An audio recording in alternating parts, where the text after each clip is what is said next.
Welcome to Chennai Oscar institute. இன்னைக்கு நம்ம இன்ஸ்டியூட்ல என்ன பார்க்க போறோம்னா ரேஷியோ ப்ரொபோர்ஷனோட ரிமைனிங் பார்ட் தான் பார்க்க போறோம். சரி, ஓகே. நம்ம இன்ஸ்டியூட் கும்பகோணம் பிரான்ச்சில் டெஸ்ட் சீரீஸ் ஒன்று போயிட்டுருக்கு. ஃபார் டிஎன்பிஎஸ்சிக்கும் சரி போலீஸ்க்கும் போயிட்டுருக்கு. அந்த டெஸ்ட் சீரீஸில் ஆன்லைன் அண்ட் ஆஃப்லைன் ஃபெசிலிட்டிஸ் ரெண்டுமே அவைலபிளாக இருக்குது. அந்த டெஸ்ட் பேக்கேஜ் என்னன்னு பார்த்தீங்கன்னா ஜஸ்ட் 999 தான். அந்த டெஸ்ட்டில் 50 டெஸ்ட் கண்டக்ட் பண்ணுறாங்க. ஸோ அந்த டெஸ்ட் அட்டென்ட் பண்ணி பாருங்கள். அதை பற்றி மேலும் தெரிஞ்சுக்கிறதுக்கு இந்த காண்டாக்ட் நம்பருக்கு காண்டாக்ட் பண்ணி பாருங்கள்.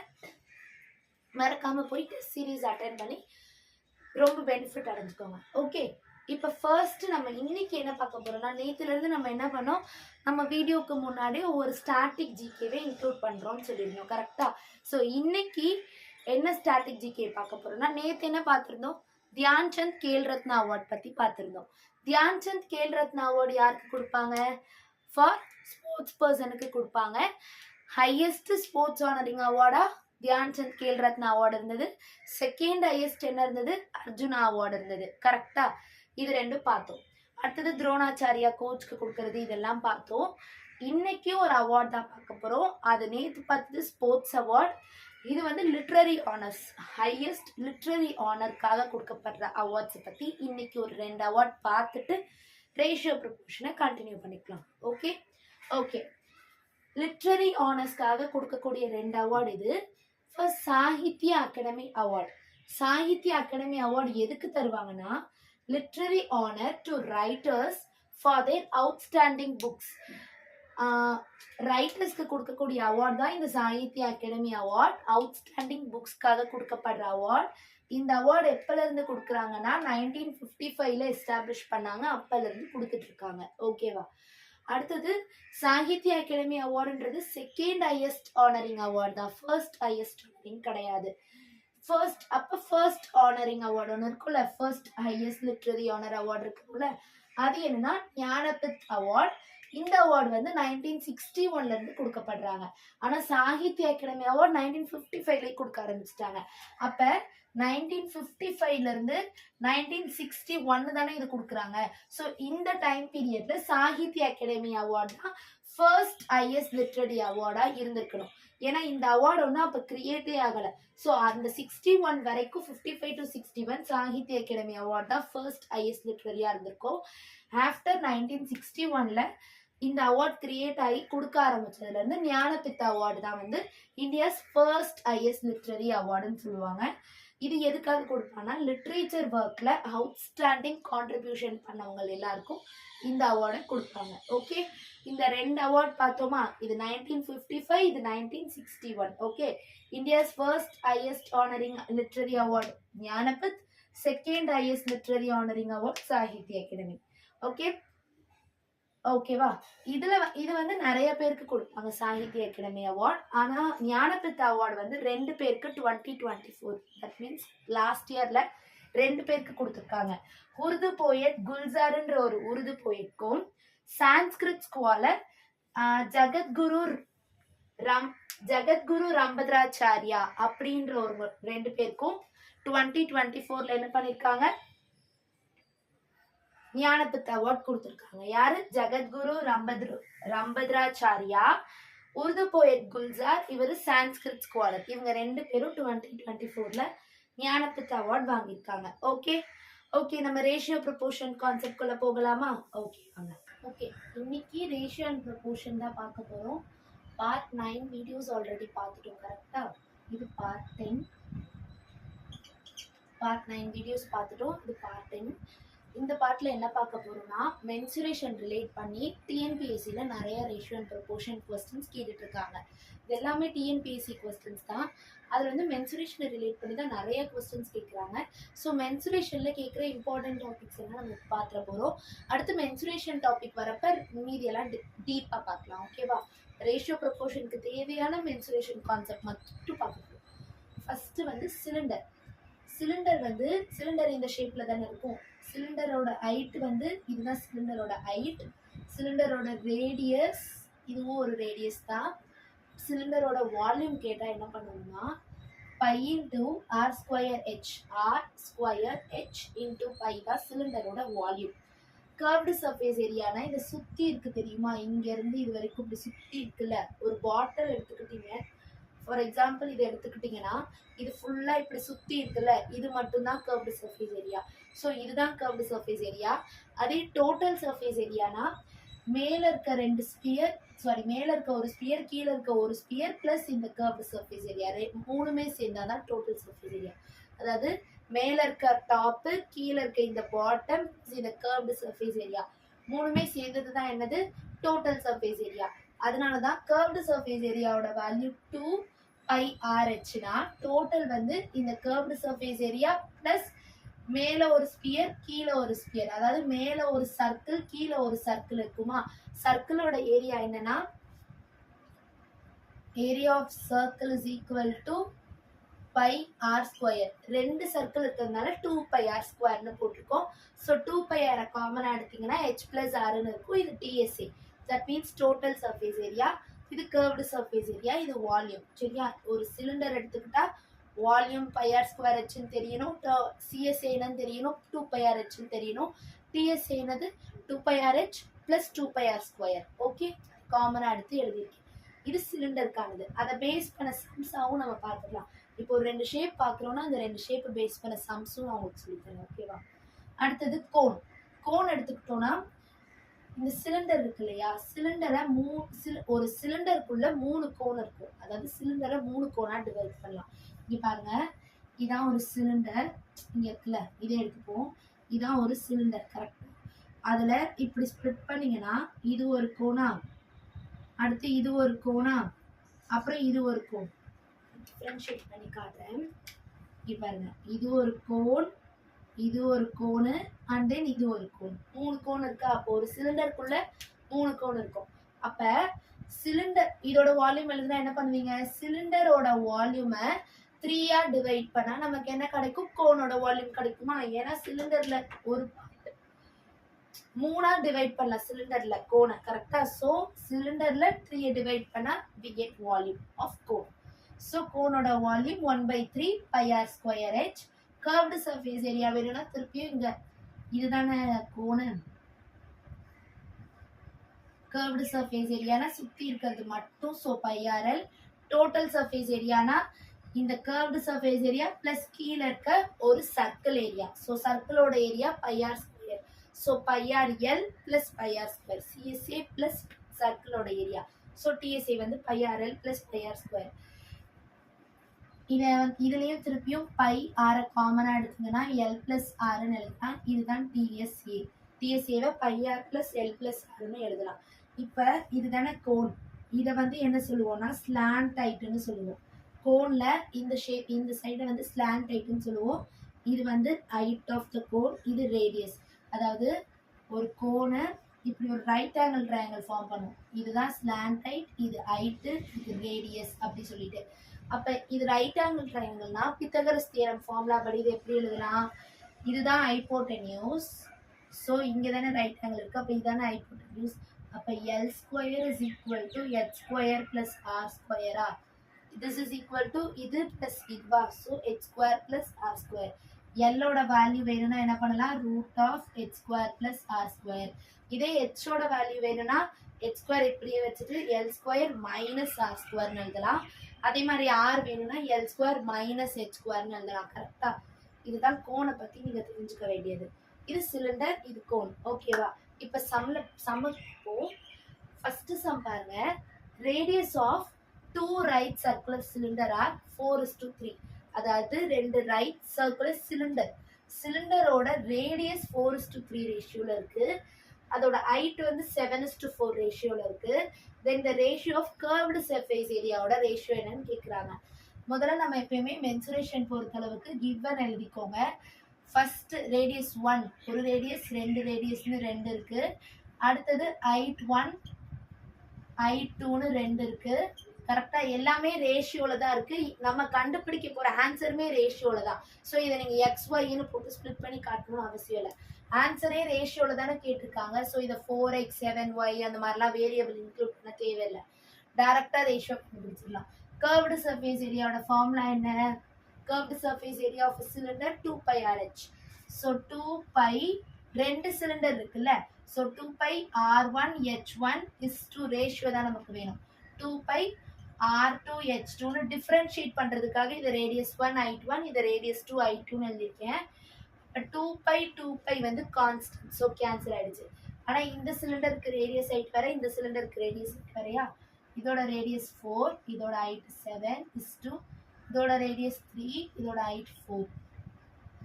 4 கெட் கேன்சல். அப்போ 7:3 தான் நம்மளோட ரெக்வயர்ட் கர்வ்டு சர்ஃபேஸ் ஏரியாவோட ratio of the cylinder. Okay, புரிஞ்சுதா கான்செப்ட்? என்ன எதுவுமே பண்ண வேணாம், ரேடியஸ் ஹைட் கொடுத்துட்டாங்க, ஜஸ்ட் ஃபார்முலாவில் போட்டு சப்ஸ்டியூட் பண்ணால் 7:3ன்னு வந்துருச்சு. அவ்வளோதான் ஆன்சர். இப்போ சர்க்குலர் சிலிண்டரை பேஸ் பண்ணி நம்ம பார்த்துட்டோம். கோனை பேஸ் பண்ணி ஒரு சம் பார்ப்போமா? ஓகே, இப்போ ஸ்பியர் பற்றி பார்க்க போகிறோம். ஸ்பியரில் வந்து இதை ரேடியஸ்ன்னு சொல்லுவோம். சர்க்கிளோட 3D ஷேப் தான் ஸ்பியர். இது வந்து ரேடியஸ், இதுவும் ரேடியஸ் தான். ஸ்பியரோட வால்யூம் என்னன்னா 4/3 πr3. ஸ்பியரோட வால்யூம் 4/3 πr3. ஸ்பியரில் curved surface area, total surface area ரெண்டுமே சேம் தான், 4πr². ஓகே, ரெண்டுமே என்னதான் 4πr². அதாவது ஒரு ஸ்பியரை 4 சர்க்கிளாக ஸ்ப்ளிட் பண்ணலாம், அந்த மீனிங்கில் எழுதுவாங்க. 4 டைம்ஸ் ஆஃப் சர்க்கிளோட ஏரியா πr²னால 4πr²ன்னு எழுதுவோம். டோட்டல் சர்ஃபேஸ் ஏரியா ஒன்று தான், ஏன்னா ஸ்பியருக்கு மேலே கீழே அப்படிலாம் கிடையாது, சுற்றி ஒன்று தானே. So 4πr². ஹெமிஸ்பியர் எடுத்துக்கிட்டிங்கன்னா ஸ்பியரில் இந்த மேலே இருக்க போர்ஷனை மட்டும் என்னன்னு சொல்கிறோம்? ஹெமிஸ்பியர். ஓகே, அதாவது மேலே இருக்க ஸ்பியரோட போர்ஷன் மட்டும் ஹெமிஸ்பியர். இது ரேடியஸ். இதோட வால்யூம் வந்து ஸ்பியரில் பாதி இல்லையா இது. அப்போ ஸ்பியரோட வால்யூம் 4/3 πr3னா ஹெமிஸ்பியரோட வால்யூம் என்னவா இருக்கும்? அதில் பாதி. தட் மீன்ஸ் 4/3 πr3ல பாதினா 2ஆல டிவைட் பண்ணிங்கன்னா என்ன வரும்? 4/3 × 2 πr3ன்னு இருக்கும். அப்போ 2 கேன்சல் ஆகி 2/3 πr3 வருமா? அதுதான் வந்து ஹெமிஸ்பியரோட வால்யூம். கர்வ்டு சர்ஃபேஸ் ஏரியாவும் சேம், 4πr²ல பாதி 2πr². So curved surface area 2πr². ஆனால் டோட்டல் சர்ஃபேஸ் ஏரியாவில் இங்கே வந்து ஒரு பேஸ் இருக்கும் கரெக்டா, அதையும் நம்ம இன்க்ளூட் பண்ணி போடுற மாதிரி இருக்கும். அதாவது இங்கே கர்வ்டு சர்ஃபேஸ் ஏரியா சுற்றி பார்க்குறப்ப என்ன வரும்? 2πr²ன்னு வரும். ஆனால் டோட்டல் சர்ஃபேஸ் ஏரியானா கீழே இருக்கிற ஷேப்பும் இன்க்ளூடட் இல்லையா. கீழே ஒரு சர்க்கிள் இருக்குது, அதோட area πr². So 2πr² curved surface ஏரியாவா ப்ளஸ் ஒரு πr² ஆட் ஆகுறப்ப டிஎஸ்ஏ என்ன ஆயிடுது? 3πr² மாறிடுது. அப்போ ஹெமிஸ்பியரோட டிஎஸ்சி வந்து 3πr², CSC 2πr², volume 2/3 πr3. ஓகேப்பா, ஸ்பியர் ஹெமிஸ்பியர் தெரிஞ்சுக்கோங்க. இப்போ சம் பார்க்கலாம். A cone, hemisphere and a cylinder stand on equal base and have a same height. எல்லாத்துக்கும் ஈக்குவல் பேஸ் இருக்கு, எல்லாத்துக்குமே சேம் ஹைட் தான் இருக்கும். ஈக்குவல் பேஸ் சேம் ஹைட் இப்படி இருந்ததுன்னா ரேடியஸும் ஹைட்டும் அங்கே ஈக்குவல்னு அர்த்தம். Equal base and have the same height கொஸ்டினில் கொடுத்தாங்கன்னா என்ன meaning? Radius is equal to ஹைட்னு அர்த்தம். அப்போ ரேஷியோ ஆஃப் தேர் வால்யூம்ஸ், அதாவது கோன், ஹெமிஸ்பியர், சிலிண்டர், இந்த மூணுத்துக்கான ரேஷியோ கேட்குறாங்க. இந்த ரேஷியோ ஆஃப் த வால்யூமோட ரேஷியோ. அப்போ என்ன பண்ணலாம்? நம்ம ஃபர்ஸ்ட் கோனோட வால்யூம், ஹெமிஸ்பியரோட வால்யூம், சிலிண்டரோட வால்யூமே எழுதுவோமா? கோனோட வால்யூம் ஃபார்முலா என்ன? 1/3 πr²h. அதாவது சிலிண்டர் πr²h, அதில் 3ஆல் டிவைட் பண்ணால் வி கெட் கோன் இல்லையா. Is 2, ரேஷியோனால is 2. ஹெமிஸ்பியரோட வால்யூம் என்ன? 2/3 πr3.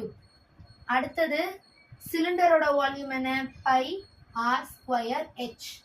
இங்கே எல்லாத்துக்குமே ஈக்குவல் பேஸ் சேம் ஆயிட்டு இருக்கு. ஸோ ரேடியஸ் ஆகிட்ட 1 2 3ன்னு போட்டு ஸ்ப்ளிட் பண்ண வேண்டிய அவசியம் இல்லை. கரெக்டு தானே? எல்லாமே ஈக்குவலாக இருக்கும். ஸோ அதனால என்ன பண்ண போகிறோம்? ரேடியஸும் ஹைட்டும் வேற ஈக்குவல் இங்கே எல்லாம். அதனால என்ன பண்ணலாம்? இப்போ ஹைட்டுக்கு பதிலாக என்ன சப்ஸ்டியூட் பண்ணலாம்? ரேடியஸ்ன்னு சப்ஸ்டியூட் பண்ணலாமா? So πr² × r 2/3 πr3 πr² × r. Okay, பைன்னு 3 இடத்துல இருக்கு. ஸோ கேன்சல் பண்ணலாமா? ஆறுமே ஆர் எப்படி இருக்கு? சரி, சால்வ் பண்ணி எழுதுவோம். 1/3 r³ 2/3 r³ r³ இருக்கு. r³ எல்லா இடத்துலையும் காமனாக இருக்கு. ஸோ கேன்சல் பண்ணிட்டோம். ரிமைனிங் 1/3 2/3 1 எதுவுமே இல்லைனா 1 இல்லையா, இப்படி இருக்கு. கீழே 3 3ன்னு இருக்கு. ஸோ எல்சிஎம் எடுத்தாலும் 3 தான் வரும். அப்போ இதை 1 டைம் மல்டிப்ளை பண்ணுவோம், இதை 1 டைம் மல்டிப்ளை பண்ணுவோம். ஆனால் இங்கே 1 இருக்கிறதுனால இதை 3 டைம் மல்டிப்ளை பண்ணுவோமா. எல்சிஎம் ஹெச்சிஎஃப் பார்த்துட்டு இதில் இந்த சமுக்கு வரணும். ஸோ 1:2:3ன்னு இருக்குமா. அப்போ ஆன்சர் 1:2:3. கான்செப்ட் புரிஞ்சுதா. எல்லா வால்யூம் எழுதணும். ரேடியஸ் அண்ட் ஹைட்ஸ் ஆர் ஈக்குவல்ன்றதுனால ஹைட்டுக்கு பதிலாக ரேடியஸ் சப்ஸ்டியூட் பண்ணும், கேன்சல் பண்ணும். 1:2:3 தான் இதோட ஆன்சர் வந்தது. கான்செப்ட்ஸ் எல்லாம் கிளியர் பண்ணிக்கோங்க. ஆல்ரெடி இதே வீடியோவில் சிலிண்டரும் கோனுக்கான ஃபார்முலாஸ் எல்லாம் பார்த்தோம். இப்போ ஸ்பியர் அண்ட் ஹெமிஸ்பியர் ஃபார்முலாஸ் பார்த்துருக்கோம். நெக்ஸ்ட் வேற ஏதாவது ஃபார்முலாஸ் வேணும்னா அதையும் பார்த்து அதுக்கு ரிலேட்டடான சம்ஸையும் பார்த்துக்கலாம். இந்த மீட்டர் டு சென்டிமீட்டர் யூனிட்ஸ் கன்வர்ஷன்ஸையும் நான் சொல்லி கொடுத்துட்றேன். அதை வச்சு சம்ஸ். ஓகே, இப்போ யூனிட் கன்வர்ஷன் என்னன்னு பார்ப்போம். 1 மீட்டரோட வேல்யூ சென்டிமீட்டரில் மாற்றணும்னா எப்படி எழுதலாம்னா 1 metre is equal to 100 centimetre, 1 kilometre is equal to 1000 metre. Okay, 1 kilometre is equal to 1000 metre. 1 centimetre is equal to 10 millimetre. 1 centimetre is equal to 10 millimetre. இப்போ 1 metre வந்து 100 சென்டிமீட்டர்னா 1 மீட்டருக்கு கியூப் போட்டால் இப்போ 100க்கு கியூப் சென்டிமீட்டருக்கு கியூபாக பார்த்தோன்னா 1 metre cube is equal to 100 cube centimetre cube. 100 கியூப்னா என்ன, 100 இன்டூ 100 இன்டூ 100ஆ. ஸோ எத்தனை ஜீரோஸ், 2 4 6 zeros. ஸோ 2 4 6 zeros போட்டோம். அதாவது 1 metre cube is equal to 10 lakh centimetre cube. 1 metre cube is also known as லிட்டரில் மாத்திரப்ப 1000 லிட்டர்னு எழுதலாம். ஓகே, இந்த யூனிட் கன்வர்ஷன்ஸ் மட்டும் பார்த்துக்கோங்க. இப்போ இதை பேஸ் பண்ண சம் பார்க்க போகிறோம். அதாவது a wall is to be constructed with length. ஒரு வாலை நம்ம கட்ட போகிறோம். லென்த் வந்து 60 metre, breadth 3 metre, height 5 metre. Okay, இது வாலோடது. அடுத்தது என்ன சொல்லிட்டாங்க, how many bricks are required to construct a wall. எவ்வளவு பிரிக்ஸ் தேவை வாலை கட்டுறதுக்கு. பிரிக்ஸோட லென்த் என்னன்னா லென்த் 30, பிரெத் 15, ஹைட் 20 கொடுத்துட்டாங்க. பிரிக்ஸோடது கொடுத்துட்டாங்க, வாலோடது கொடுத்துட்டாங்க. எவ்வளவு பிரிக்ஸ் தேவை அப்படின்னா வால் இருக்குல்ல, வாலோட வால்யூம் கண்டுபிடிச்சிடணும், டிவைடட் பை பிரிக்ஸோட வால்யூமும் கண்டுபிடிச்சிடணும். அப்படி கண்டுபிடிச்சிட்டோம் அப்படின்னா முதல்ல வந்து வாலோட வால்யூம் கண்டுபிடிச்சிக்கோங்க, பிரிக்ஸோட வால்யூம் கண்டுபிடிச்சிக்கோங்க. வால் இருக்கு, அதுல நீங்க பிரிக்ஸோட வால்யூமை டிவைட் பண்ணீங்க அப்படின்னா எவ்வளவு பிரிக்ஸ் தேவை அப்படின்னு கிடைச்சிடும். அதாவது largest volume by smallest volume தான் number of elements. Largest volume வந்து வாலோடதா, பிரிக்ஸ் வந்து அந்த வால்ல இருக்கக்கூடிய நிறைய செங்கல். அப்ப அது வந்து ஸ்மாலஸ்ட் வால்யூமா. அப்ப volume of wall divided by volume of bricks is equal to number of bricks. Okay, concept கிளியரா. முதல்ல வால்யூம் ஆஃப் வால் கண்டுபிடிக்கலாம். வால்யூம் ஆஃப் வால் எப்படி கண்டுபிடிப்போம், லென்த் இன்டூ பிரெத் இன்டூ ஹைட்டா. வால் இப்படி தானே இருக்கும். ஸோ ரெக்டாங்கிளோட வால்யூம் என்னன்னா length into breadth into height. So length என்ன வாலுக்கு 60 metre into 3 metre into 5 metre. இந்த மீட்டர் சென்டிமீட்டர் யூனிட்ஸ் போடாமல் விட்டுக்கூடாது, அப்போதான் ஆன்சர் கரெக்டாக வரும். So 63s are 90, 95s are 450. 450 மீட்டரா. 63s are sorry 63s are 180, 185s are 900. Metre எத்தனை இருக்கு, 3. ஸோ மல்டிப்ளை பண்ணா metre cube. Volume of wall வந்து 900 மீட்டர் கியூப். ஆனா பிரிக்ஸ் பாருங்களேன் எல்லாமே சென்டிமீட்டர்ல இருக்கு. அப்ப நம்ம என்ன பண்ணலாம், இந்த மீட்டரை சென்டிமீட்டருக்கு மாத்திடலாமா. யூனிட்ஸ் ஒன்னா இருந்தா தானே டிவைட் பண்ண முடியும். So 1 metre cube is equal to எத்தனை, 10 lakh சென்டிமீட்டர் கியூப். அப்ப 900 இன்டூ மீட்டர் கியூபை என்னவா மாத்த போறோம், 900 இன்டூ சென்டிமீட்டர் கியூப். அப்ப 1 மீட்டர் கியூப் சென்டிமீட்டர் கியூபா மாத்தணும்னா இதால மல்டிப்ளை பண்ணணும், கரெக்டா. So 900 into 10 lakhs. Okay, centimetre Cuba நம்ம இப்ப மாத்திட்டோம். இது வால்யூம் ஆஃப் வால்கான வால்யூம் வந்து மீட்டர்ல இருந்து சென்டிமீட்டர் மாத்திட்டோம். இப்ப வால்யூம் ஆஃப் பிரிக்ஸோட வால்யூம் என்னன்னா length into breadth into again. அதுவுமே பிரிக்ஸும் ரெக்டாங்கிள் ஷேப்ல தானே இருக்கும். சப்ஸ்டியூட் பண்ணீங்கன்னா 30 centimetre into 15 centimetre into 20 centimetre இல்லையா. So 30 15s are 450, 452s are 9000 centimetre 3 இருக்கிறதுனால 9000 சென்டிமீட்டர் கியூப் வந்து பிரிக்ஸோட வால்யூம். ஓகேவா? இப்போ வால்யூம் ஆஃப் பிரிக்ஸும் தெரிஞ்சிருச்சு இன் டர்ம்ஸ் ஆஃப் சென்டிமீட்டர்ல, வால்யூம் ஆஃப் வாலும் இன் டர்ம்ஸ் ஆஃப் சென்டிமீட்டர்ல தெரிஞ்சிருச்சு. Largest volume by smallest volume போட்டா we get the answer இல்லையா? ஸோ நம்பர் ஆஃப் பிரிக்ஸ் வேணும்னா என்ன பண்ணணும்?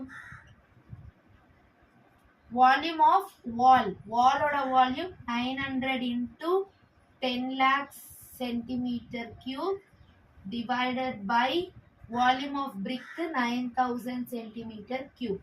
centimeter cube get cancel. 3 zeros 2 zero. So இங்கே ஒரு 0 கேன்சல் பண்ணிட்டேன். அப்போ ரிமைனிங் எத்தனை இருக்கு? 9 9 ஆல்சோ கேன்சல். அப்போ என்னதான் இருக்கு? 1 1 2 3 4 4 zeros 1 2 3 4. அப்போ 10,000 பிரிக்ஸ் வந்து தேவைப்படுது. எத்தனை பிரிக்ஸ் தேவைப்படுது? 10,000. எப்படின்னா எல்லாம் கேன்சல் பண்ணிட்டு ரிமைனிங் இதுதான் இருக்கு. என்ன பண்ணோம்? இதுல வால்யூம் ஆஃப் வால் கண்டுபிடிச்சோம். அது மீட்டர்ல இருந்ததுனால நம்ம சென்டிமீட்டர் கியூப் வந்து 10 லேக்ல மல்டிப்ளை பண்ணி மாத்தணும். அடுத்து volume of bricks in terms of சென்டிமீட்டர்ல ஃபைண்ட் அவுட் பண்ணோம். நம்பர் ஆஃப் பிரிக்ஸ் வேணும்னா வாலோட வால்யூம் டிவைடட் பை பிரிக்ஸோட வால்யூம். ஸோ அதை போட்டு சால்வ் பண்ணீங்கன்னா 10,000 bricks is your answer. Okay, இந்த 3 சம்ஸும் பிளஸ் நம்ம பார்த்த எல்லா கான்செப்ட்ஸும் கிளியரா இருந்துச்சுன்னு நினைக்கிறேன். அப்படி ஏதாச்சும் டவுட்ஸ் இருந்தா கமெண்ட் செக்ஷன்ல மென்ஷன் பண்ணுங்க. வீடியோக்கு லைக் பண்ணுங்க, ஷேர் பண்ணுங்க, சப்ஸ்கிரைப் பண்ணுங்க நம்ம சேனலை. Okay, thank you.